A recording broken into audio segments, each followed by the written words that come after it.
Good morning. Can you hear in the back of the room where most of the people are? All right. All right. So, seriously, good morning to all of us who are public servants and those who are tagging along. Welcome to the Saturday Breakfast Program, which includes our general membership meeting and our city awards program. And the second one is a whole lot more fun than the first one. But before we begin, I'd like to thank our sponsors of this morning's gathering. Thank you to Walmart Foundation, the Oregon Transportation and Growth Management Program, D.A. Davidson and Company, Jensen Strategies, the accounting firm of Talbot, Corvala, and Warwick, Amoresco, and the law firm of Peck, Rubinoff, and Hatfield. Thank you very much for the breakfast. While we're thanking, let's thank the staff for getting it organized together, including our audiovisual group. Thank you very much. So, the generosity of our sponsors brings value to our conference and supports our speakers and our awards program. So, thank you for that applause. We'll pass it on from the recording. So, welcome everyone. As President of the League of Cities Board of Directors, I now call the 2017 LOC Business Meeting to order. Our first order of business is the Treasurer's Report. I would ask that our Treasurer, Councilor Greg Evans from the City of Eugene, please give the report. In his stead, because the poor man's job got in the way, is our Executive Director, Craig Honeyman. Thank you, President Doyle. Greg Evans couldn't be here today, so I'm happy to give the report in his stead. Pleased to report that the League's financial condition is in excellent shape. This report, since the fiscal year is just barely underway, only includes the first 2 months of the fiscal year, and we, as I said, are in excellent shape. Let me elaborate, however, just a little bit. We have two excellent partners in Employee Benefits Service and, of course, CIS. The EBS administration funds are calculated based on the number of participants in the health insurance pool. Okay, sorry. As I said, the EBS funds are calculated based on the number of participants in the pool, fluctuates year to year. To date, we have received 98% of the budgeted revenue from that EBS pool. CIS administration is a flat fee that is adjusted annually for inflation. And we have received full payment of that amount already. So excellent financial relations from our insurance partners. I'm also pleased to report, and congratulations to all of you as members, that we have received almost 99% of the budgeted dues from our member cities already this year. Conference revenues are expected to meet or exceed our budgeted amount, and thanks to continuation of our online registration services, and for the first time this year, the use of credit cards for registrations, the revenues are coming in at a faster rate than ever before. So in short, or in sum, we have received the bulk of our general revenues for the entire year already at this point. On the expenditure side, we are tracking very well with the expected schedule of expenditures, and therefore our financial situation is in excellent shape, Mr. President and members of the League, and that is my financial report. Thank you. Are there questions? I don't see any hands. Okay. Let's move to the election of officers and board members. Our next item of business is the election of our 2018 officers and board members. Under LOC's Constitution and bylaws, each member city is allowed one vote and has designated one individual to serve as the voting delegate for that city. That's why the reminder for the blue card. Each voting delegate should have checked in and received a voting card this morning when entering the room. If there is a city here this morning that is not represented by a voting delegate, or if there is any voting delegate here this morning who did not receive a voting card, too bad. No, please see staff just outside the doors in the back to receive the card. I couldn't resist, sorry. The League's bylaws and Constitution provide for a 16-member board, which consists of 4 officer positions and 12 directors. 3 of the directors are city managers, of which one is a non-voting member. Under the bylaws, the current treasurer automatically assumes the position of vice president in the year following service as the treasurer. The vice president automatically assumes the position of president in the year following service. And the president automatically assumes the office of the immediate past president. In addition, the city manager in the non-voting position automatically assumes one of the voting positions reserved for a city manager. Directors serve staggered 3-year terms, which means the term of 4 directors, including one city-appointed official, expires at the end of 2017. It is those positions, in addition to the position of treasurer, that we will be voting on today. Under the league bylaws, a nominating committee chaired by the board's immediate past president is formed to submit to the membership a slate of candidates to fill the open board positions. This year's nominating committee consists of Chair Brad Nanke, Salem City Councilor, the illustrious Pete Truax, Mayor of Forest Grove, the illustrious Sharon Canapa, Mayor of Albany, the illustrious Mayor of King City, Ken Gibson, and Ron Fogan from the city, is the city manager of Dallas. Thank you. I was waiting for that, by the way. It's just, I'd like to set you up. Either that or someone's going to hit him in the back of the head. So I would like to ask Councilor Nanke to provide the nominating committee report to the members. You want to step up? Thank you, President Doyle. On behalf of the nominating committee, I'm pleased to submit to the membership the following nominations for the office of President: Tim Slater, Councilor North Bend; for Vice President, Greg Evans, Councilor from Eugene; for Treasurer, Jake Boone, Councilor from Cottage Grove; as immediate past President, Denny Doyle, Beaverton Mayor; and then for those new director positions, Paul Chalmers, Councilor Pendleton; Steve Kaiser from Roseburg, also a councilor; and Tess Weinbarger, councilor from Ontario. And you'll notice that's a lot of councilors, which is a good thing, but I'm maybe biased. And then for the non-voting appointed city official is Christy Worcester, city manager from Silverton. You'll also find that on the very last page of your agenda packet this morning, if you want to review those nominations. Mr. President. Thanks, Brad. All right.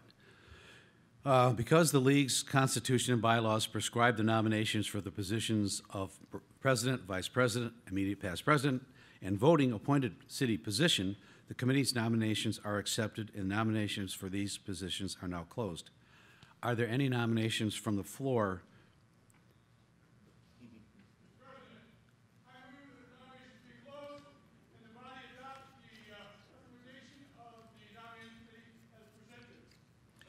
That was Lou, and I don't know who seconded it. It's way, yeah, okay. There's a card way in the back. Sorry, I can't see. All right. Okay, so thank you both. So it has been moved and seconded that we close nominations. Now let's vote on closing the nominations. All those delegates in favor of closing the nominations signify by raising your blue card. All opposed? I don't know what you're supposed to do either. Okay. Motion passes. All righty. Now that we're through with the nominations, we will proceed to the election. There being no nominations other than those proposed by the nominating committee, as has been our past practices, we will simply vote on the slate of candidates proposed by the nominating committee by a show of voting cards. All in favor of the slate of candidates, please raise your blue card. Anybody opposed? Seriously, raise your blue card. Okay. The proposed slate passes unanimously. Please join me in congratulating the individuals who are going to help us, the 2018 Board of Directors and Treasurer. Okay. Moving right along, item 4. The next item on our agenda is the incoming president's message. This will be provided by Councilor Tim Slater from the city of North Bend. Tim, welcome and good morning. Thanks so much.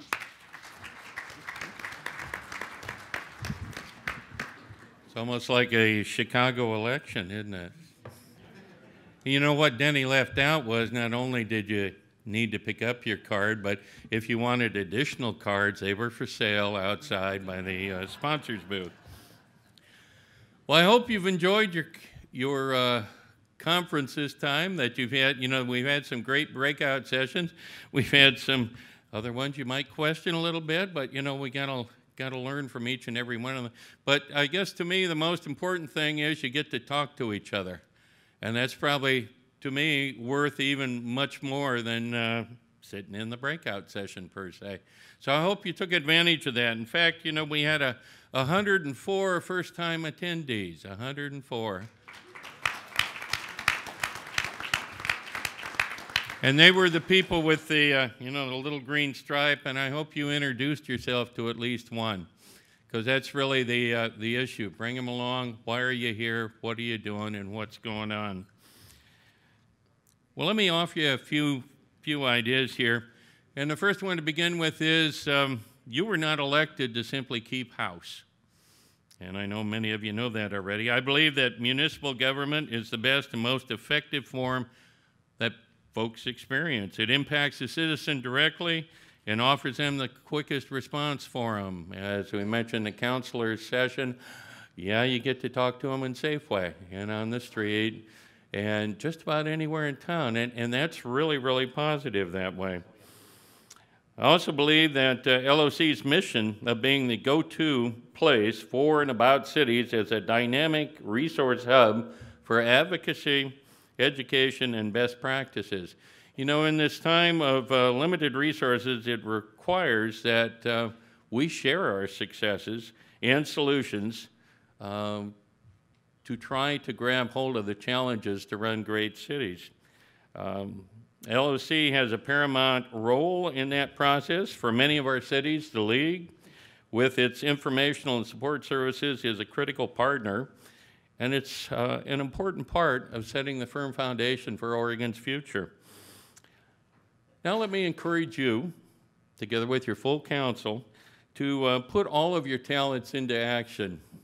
You know, in the early days of my service on the North Bend City Council, as we looked for opportunities, I found myself thinking, you know, if only we had the assets of the county, we could do great things. And that didn't take long where I found out the county was saying, well, if only we had the state's money, we could do that. And the state was doing, if only we had the federal's money, we could do wonderful things together. And as I looked at that, I thought, you know, I'm reminded of an old hymn that's called Brighten the Corner Where You Are. And I've got a few parts that says, do not wait until some deed of greatness you may do. Do not wait to shed your light afar. Till the many duties ever near you now be true, brighten the corner where you are. Here, for all your talent, you will surely find a need. Here reflect the bright morning star. Even from your humble hand, the bread of life may feed. Brighten the corner where you are. You know, folks, your big time is now. And the stage you make a difference on is right here, right in your own home. For many years, we had a retired senior volunteer program, RSVP, and each May, we would have an annual RSVP Volunteer Appreciation Dinner. And in it, we acknowledged and celebrated the 100,000 hours of time that they had donated to our community. And while that's gone, those volunteers and many more continue to serve. So what does that do for you? Well, you know, it makes our area viable. You cannot afford to pay for people to be smart readers, firefighters, Boy Scout leaders, visitor information folk. We couldn't afford it. It gives them ownership in the community. You know, we have a Holiday Lights piece at Shore Acres, which I invite you to come on down in December. You'll really enjoy that. 1,500 people have parts in putting that together, and as each one goes through, they talk about it as an owner. It also, volunteerism enables us to prosper from each other's talents. You know, got another song. Randy Travis had a song in the 80s which does a good job of summarizing, I believe, this point. And it was so good that the first President Bush used it as a theme song for his volunteer initiative, and it's called Point of Light. There are heroes whose names we'll never hear, a dedicated army of quiet volunteers, reaching out to feed the hungry, reaching out to save the land, reaching out to help their fellow man. There are dreamers who are making dreams come true. taking time to teach the children there's nothing they can't do, giving shelter to the homeless, giving hope to those without. Isn't that what this land is all about? One by one, from the mountains to the sea, points of light are calling to you and me. All it takes is a point of light, a ray of hope in the darkest night. If you see what's wrong and try to make it right, then you will be a point of light. You know, I think all of us have heard about paradigm shifts now, but Joel Barker actually released a set of management videos in the late 80s and early 90s, which popularized that concept. And in the second video of the series, The Power of Vision, he ended with a story called The Starfish Thrower, which, even if you've heard it, I'm going to share that with you. You know, it goes out, there was a man who was a writer, and he liked to write at the beach, and the way he started out each morning was he strolled down the beach, he got his head in order, boom, and went back to write. And as he was going down the beach, he saw a figure in the distance which appeared to be dancing. He thought, well, that's pretty wild, somebody that would dance to the morning. So he picked up a little bit and went down, and as he got closer, realized, well, it was a young man, and he wasn't dancing, but he was reaching down, picking up stuff, and throwing something that way. So as he came up, he says, he saw he was throwing starfish, it appeared. So he came up and said, young man, what are you doing? He says, well, I'm throwing starfish into the ocean. He said, well, I guess I should have asked, why are you throwing starfish into the ocean? He said, well, they got washed up here, the tide's going out, and if I don't throw them back, they'll die. He says, you know, there are miles of beach here with hundreds of starfish. You can't possibly make a difference. And he listened politely and then reached down, picked up starfish, threw it in the water and said, you know, I made a difference for that one. You've been blessed to live in this place at this time. So let me encourage you to put your talents into action for your community. And just like the counselor's workshop, I'll give you homework. Here's your mission. Brighten the corner where you are. Be a point of light for someone in need. And make a difference for at least one. If we go back to Starfish Thrower again, what that young man's actions represent is the something that is special in each and every one of us. We've all been gifted with the ability to make a difference. What we have to do is be aware of that gift and then decide to use it. And that's your challenge, and that's my challenge. And I know if we throw those stars wisely and well, and we pull in the people of our community to do that, then the 21st century in Oregon is going to be a great place to live. Remember, you were not elected to keep house. You keep house, but you also chart the course into the future, and even more important than that, you make it happen. And one thing you ought to remember is your friends and neighbors that are sitting with you that serve in the League of Oregon Cities can help you do that. So there is more power when we're all together. And I look forward to a great year because of you. Thank you.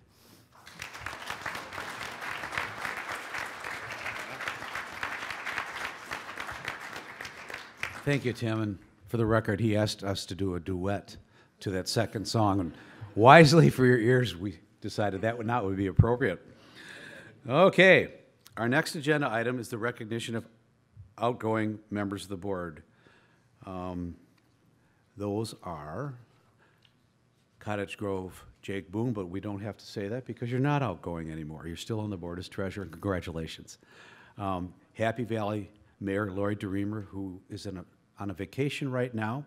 I don't know if anybody wants to come up and pick up her award from the city of Happy Valley, or are they all happy at home? Okay. Redmond Councilor Camden King. We'll get it to you. That's too long a walk. Okay. Redmond Councilor Camden King. And, gee, is there anybody here from Redmond who'd like to accept the award on his behalf? He left the room. Okay. This is cool. And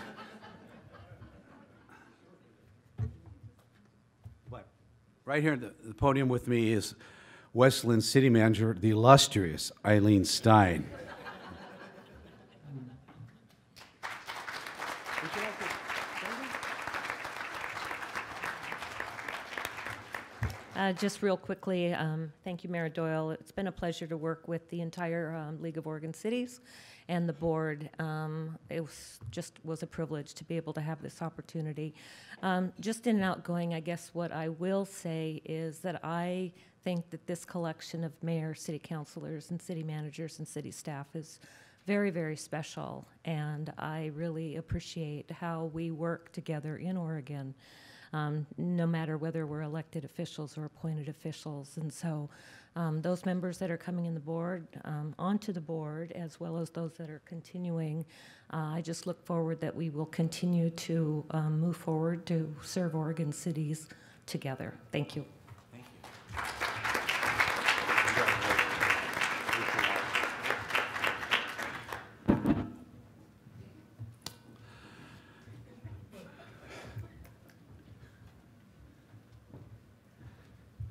And we have an award for our illustrious departing president. It doesn't sound too nice, that training wheels. And before I give it to you, Another speech? well, no, it's a quickie. I was going to say, not everybody knows everything about what traditions and things go on. And I know many of you have seen people running around with a red, white, and blue tag on. Says past president. Well, the interesting thing about that is, that they continue to serve. If, in fact, they want to be part of the organization, add their insights, they actually come to the board meetings, they participate in the debates and things. The only thing they can't do is vote. But what they do is pass on all that background and knowledge and some ideas to do that. And quite honestly, we're going to have Denny. Well, this year you're official, right. But from there on out, being a significant part of what this organization is. Done an excellent job. I told him he's got 2 months to go and get us an executive director. But beyond that, let's all honor him for an excellent year. Thank you so much.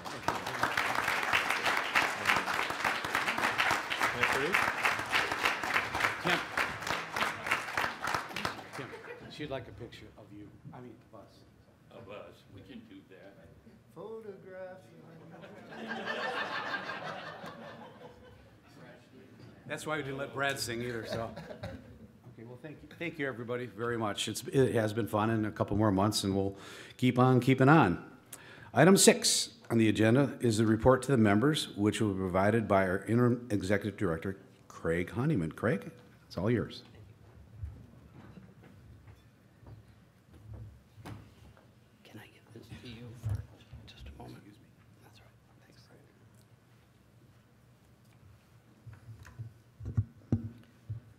Thank you, President Doyle. Good morning. It's a pleasure to stand before you and give you an update of activities around the league since we last met in this meeting a year ago. So the first thing I'd like to do this morning is bring you give you an update on, I think, something that's been on everybody's mind this week, and that is the search for a new executive director. But before I do that, I just want to say once again what an honor and how humbled I am to have been chosen to or asked to serve in the capacity as your interim executive director until the new executive director is found. But I also want to say that I've been assisted in this by a very able professional staff who makes this job very easy. And as you can see by the execution of this conference, they know their job and they do it very well. And I want to just take this opportunity to thank them again and acknowledge them. Most of them are seated right down here. How about a round of applause for your LSC staff?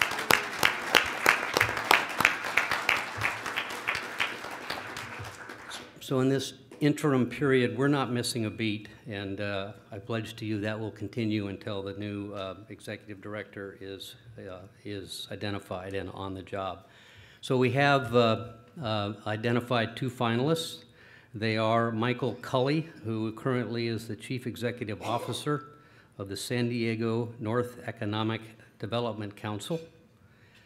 and Darren Nichols, the adjunct professor at Portland State University and former executive director of the Columbia River Gorge Commission. A little bit about the process that got us to this point and going forward. We had about a week ago a video teleconference with 8 semifinalists that were whittled down to the 2 gentlemen that I just identified for you. The process will continue next month, October 19th and 20th, when they will be invited to join the staff at the LOC office in Salem. They will first be interviewed by my management team that will immediately segue into a reception at the LOC offices to include the entire LOC staff, as well as some invited guests, legislators, business partners like LGPI, AOC, and others. Following that will be a dinner with the board of directors. That's a Thursday night, October 19th, and then the next morning or sometime during the day, the 2 finalists will be interviewed by the board of directors, and a decision will be forthcoming right after that. So that's the status and the process of our executive director search. Moving on, the other thing I'd like to do is acknowledge the partnerships that the League continues to have with some very important organizations, not the least of which, of course, is the Association of Oregon Counties, City-County Insurance Services, and the Local Government Personnel Institute. But we also have some affiliate organizations who, with whom we do business on a regular basis, and I'd like to acknowledge each of them by name. You see their logos on the screen in front of you, but these include the Oregon Mayors Association, the Oregon City County Management Association, Oregon City Attorneys Association, Oregon City Planning Directors Association, Oregon Association of Municipal Recorders, the Association of Oregon Redevelopment Agencies, the Oregon Government Finance Officers Association, the Oregon Fire Chiefs Association, the Oregon Association of Chiefs of Police, and the Oregon Municipal Electric Utilities. So without them, we would not be as strong an organization as we are, and we really appreciate and celebrate those partnerships as well. So let's move on to some highlights of the past year. I'll start out with something near and dear to my heart, and that's legislative advocacy. You see on the slide in front of you the 4 legislative priorities that the Board of Directors set for us with your help in terms of identifying through our policy committee process and votes that took place at cities around the state a year ago, or over a year ago, in identifying these priorities. Property tax reform has been a legislative priority for the League of Oregon Cities for about as long as I've been here, and we continue to move the ball down the field. Although we haven't achieved the end goal as yet, I can tell you that property tax reform is on the minds of every legislator in the Capitol building, especially as we begin to talk, hopefully, more and more about general tax reform. So I think that there is reason to be optimistic that as those talks continue, the realization that they need to include property tax reform in that package will happen. We did achieve a small victory, if you will, in terms of passage of a pilot program in Multnomah County on changed property tax ratio. This is how assessments of new or improved property is now going to be based on a city rather than a county-wide average, so that will be helpful, at least in that jurisdiction. And if it works as we hope it will, perhaps we can expand it to other jurisdictions as well. One of your top priorities was the expansion or restoration of recreational immunity. We passed that legislation. Obviously, a transportation package, you've heard a lot about that. A $5.3 billion multimodal comprehensive package was approved. And PERS obviously is on everybody's mind. We got some bad news about that yesterday. There really is no silver bullet, but we continue to work hard for at least incremental solutions. The one thing I can tell you, and this is very important, and you should be gratified to hear this, the League of Oregon Cities is very prominent in the discussions of what to do to try to deal with this challenge. So look forward to more information about that as we go forward. Moving on, you've heard us talk a lot about the need for member involvement in the legislative process. And we very much appreciate those of you who got involved during the 2017 session.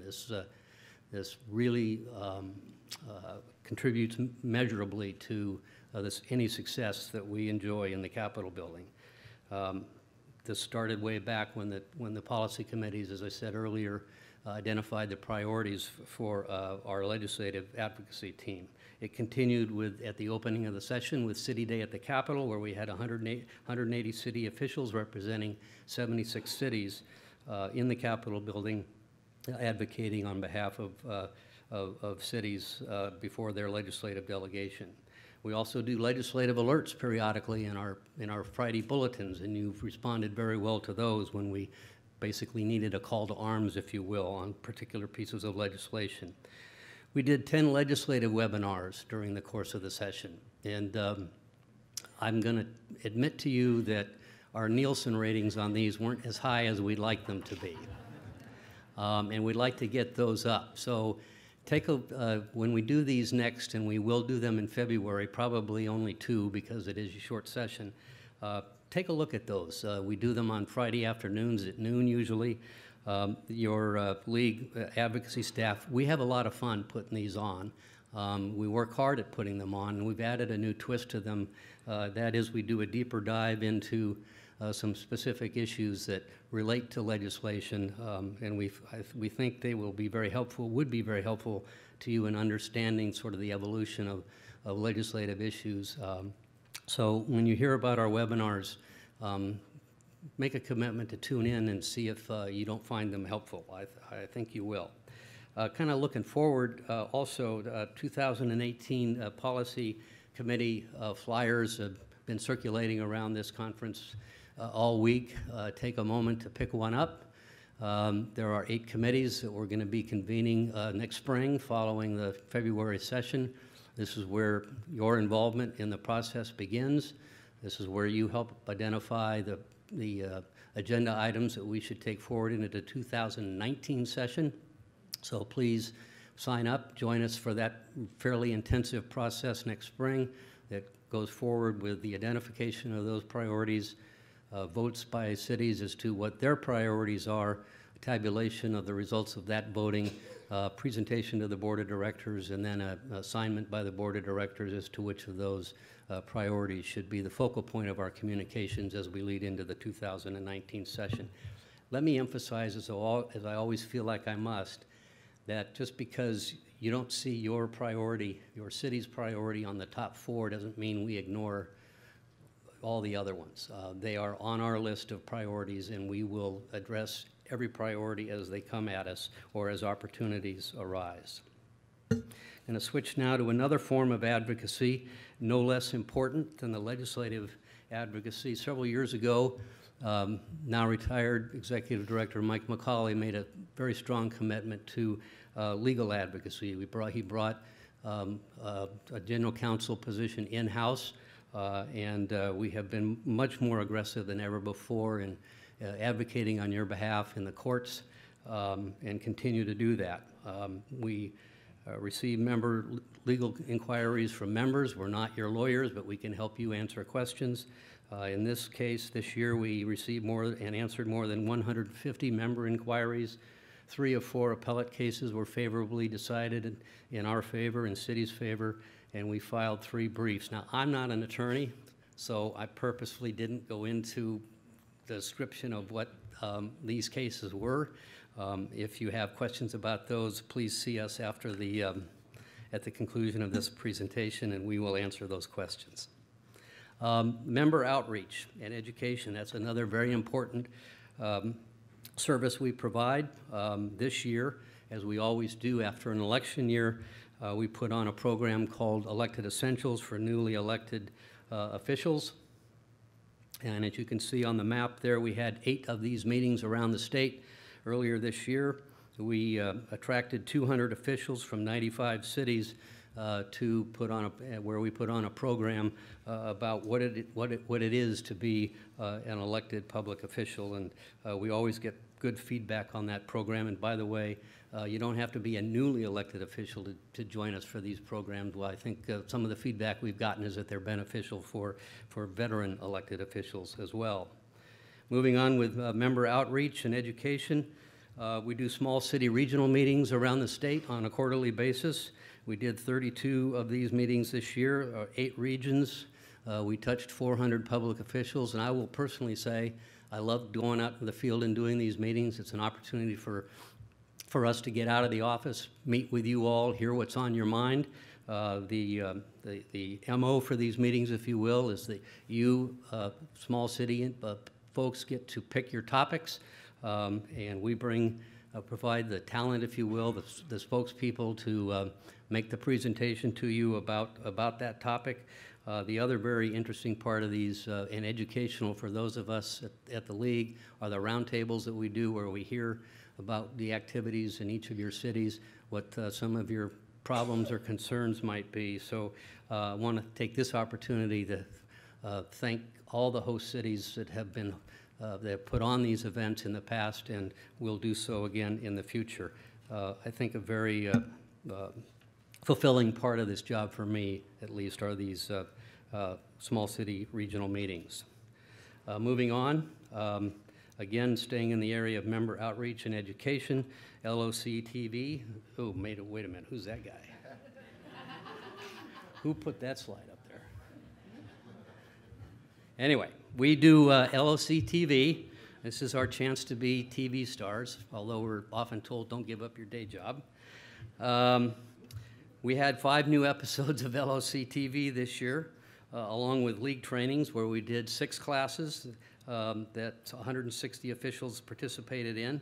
Again, an opportunity for you to, from the comfort of your home or your office, to listen in on some valuable, or to get some valuable information and training from the league.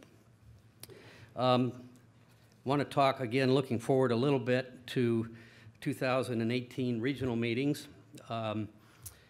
For the second quarter of 2018, April through June, we're going to supplant the small city regional meetings with regional meetings to which all cities are going to be invited. The times and locations are yet to be determined, but as I said, these meetings will take place during the second quarter of 2018, so stay tuned for more information on when and where those meetings will take place. All right. Now I want to change course a little bit and talk about member resources that are available to you. Hopefully you were able to stop by the Ask LOC booth during the course of this conference and see LOC data and some of our other resources in action. This is a resource on our website is just chock full of information, statistical data, other information that is just hopefully an unbelievable resource for you all to gather information that you can use in your management of your cities. That includes LOC data, where we have 500 new subjects on the website. We've received 24,000 page views just in the past year on LOC data, but also they're available on the website. Our research, surveys and reports, guidebooks, models, white papers, and FAQs. You can see cover pages of several of those reports on the screen in front of you. This is just a small sample of what's available. So please get on the website, explore what we have there for you, and I think you'll find it a very useful and helpful tool.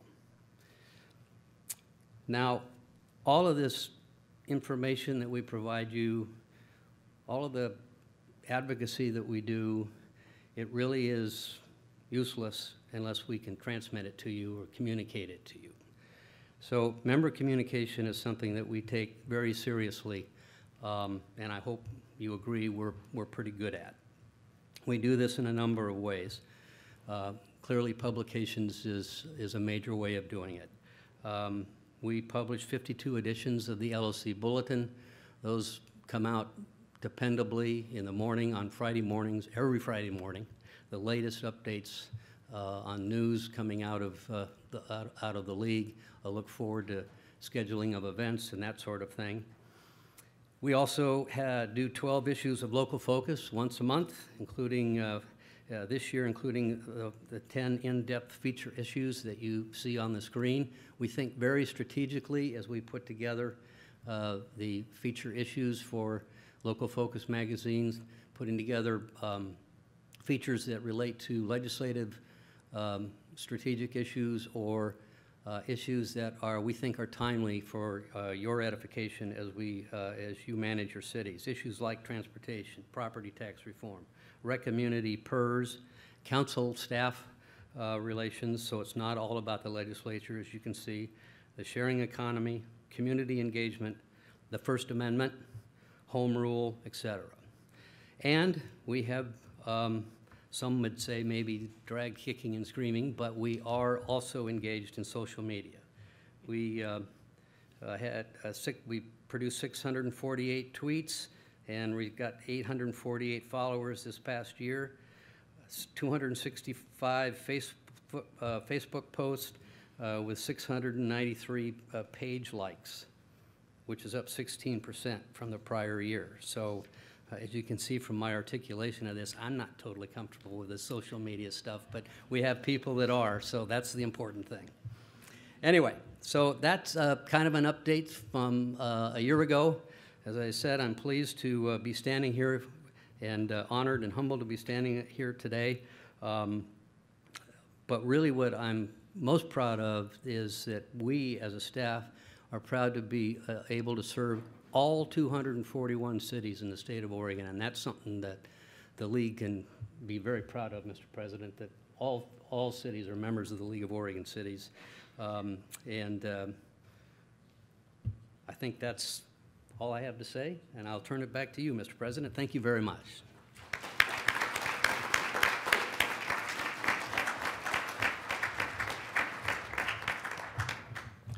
Thanks, Greg, and thanks, team of the LOC, for all that you do. And really check out those webinars. During a board meeting, some of us watched it happen, and the staff's pretty excited, so I think it's a treat, and they work very hard to prep for that, so let's up the ratings, please. Okay, enough of my plug. This is our opportunity now after we're closing the business meeting, but don't get excited. The best is yet to come. So we're going to adjourn the meeting and move on to the city awards. This is our opportunity to celebrate and learn from the accomplishments of our members. The League presents 2 city awards each year at the annual conference. The Award for Excellence recognizes cities for their progressive and innovative approaches to solving problems and operating a city. The Helen and Alan Berg Good Governance Award highlights city programs or events that reconnect citizens to their communities. At this time, I would like to ask our current Vice President, North Bend City Councilor Tim Slater, to please come forward and present the awards. Thanks, Tim.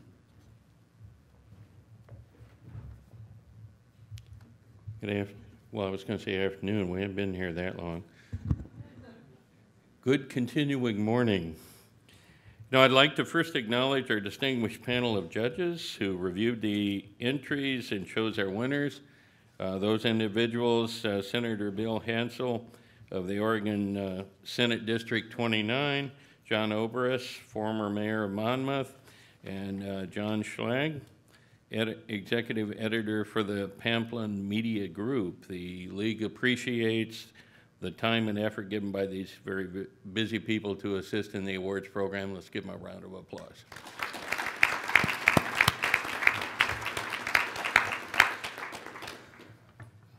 Before we present this year's Award for Excellence, I'd like to acknowledge each of the cities nominated.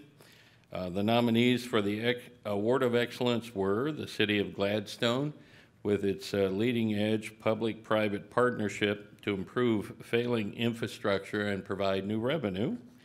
The City of Prineville for an innovative wetlands project that expanded wastewater capacity and created recreational opportunities.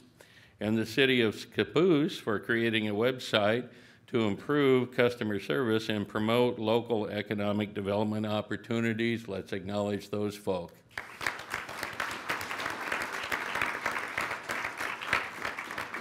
The awards committee spent a lot of time discussing the nominations. Competition was tough and the decision-making was challenging. They closely analyzed each of the nominations to ensure that the award is given to the city that is truly being creative and showing innovation to ensure excellent public services. The committee wants to recognize all of the nominations for looking at their operations and plans in new and innovative ways, because in today's world we have to do it that way with unlimited monies, right? At the end of all the discussions and judging, I'm pleased to announce that this year's Award for Excellence goes to the City of Prineville for its unique vision, partnerships, and focus on sustainability that it took to complete the Crooked River Wetland Project. With increasing population, Prineville was initially tasked with the construction of a $62 million mechanical treatment facility.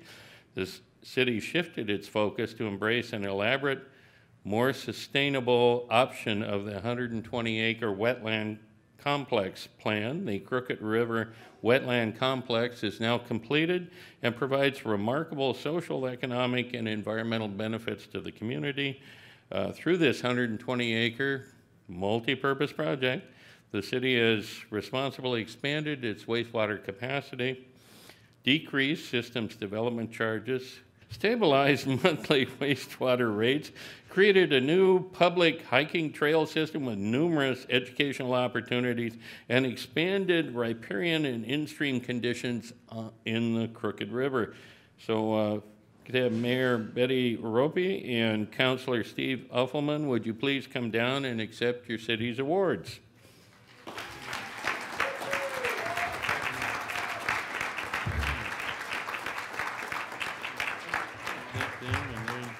That's this one. Well, actually, okay, well, everybody come on down. I mean, that's the way it was all put together, wasn't it? Yeah. Let me see. Before I was so rudely interrupted by the president, the Crooked River Wetland Complex innovatively solved problems for the cities, include a reduction of treatment costs from $62 million to $7.7 million, a savings that will stabilize future rates and attract new business to Prineville, recreational opportunities through the creation of more than 5.4 miles of new hiking, running, and walking trails, 3.2 miles of which are paved for year-round use. In addition, a new covered pavilion has been built, providing a community gathering place, educational value with the 13 colorful kiosks, which present topics ranging from the Crooked River watersheds to macroinvertebrates, and environmental benefits with the implementation of more than 2 miles of riparian improvements to the Crooked River, as well as the construction of more 120 acres of wetlands benefiting fish and wildlife. Wow. Please join me in celebrating the Award for Excellence to Prineville.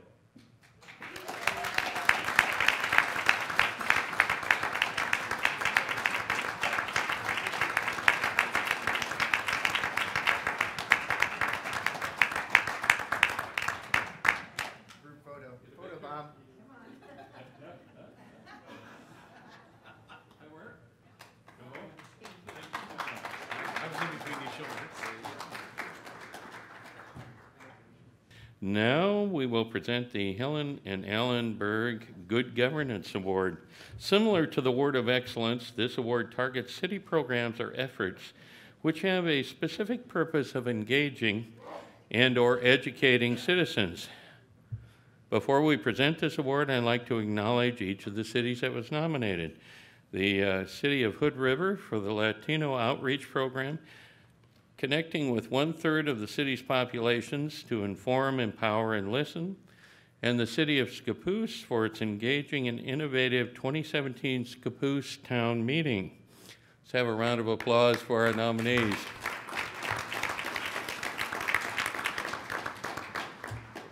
And the real positive thing here, again, it was a difficult decision for the judges.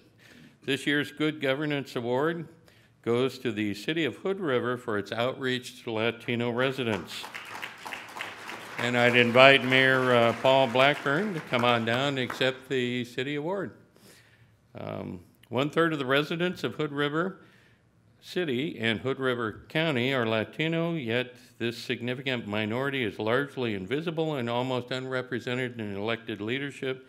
The City of Hood River has taken steps to remedy this solution. Mayor Blackburn speaks Spanish, and shortly after being elected went to the Spanish language mass at a local Catholic church to introduce himself. He then formed the Mayor's Latino Advisory Council to inform, empower, and listen. And since the formation of the council, the city received its first ever Spanish language public testimony. There was a large Latino turnout at City Hall with U.S. Senator Jeff Merkley, who subsequently asked Mayor Blackburn for his assistance in convening a group of Latino leaders for a lively discussion. During this spring's discussion of rezoning public land for affordable housing, the city received more Spanish language testimony and robust participation by the Latino community.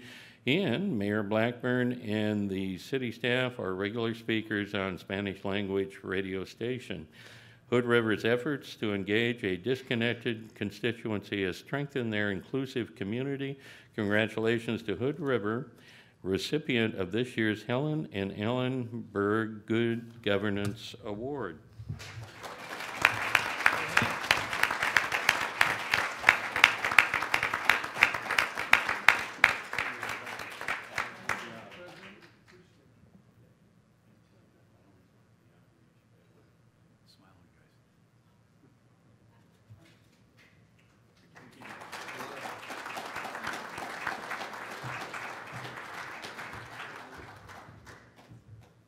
And I put my sheet down, but I think it says, and please welcome back President Denny Doyle.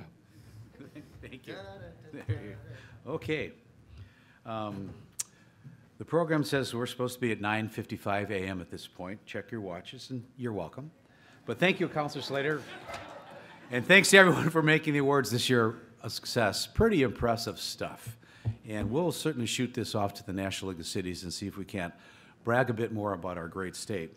So I invite you to proceed to the next group of breakout sessions, have a little break, some more coffee and stuff right here in the room. And don't forget to stick around today for our closing lunch with a keynote speaker. It's the Lincoln portrayer, Steve Holgate.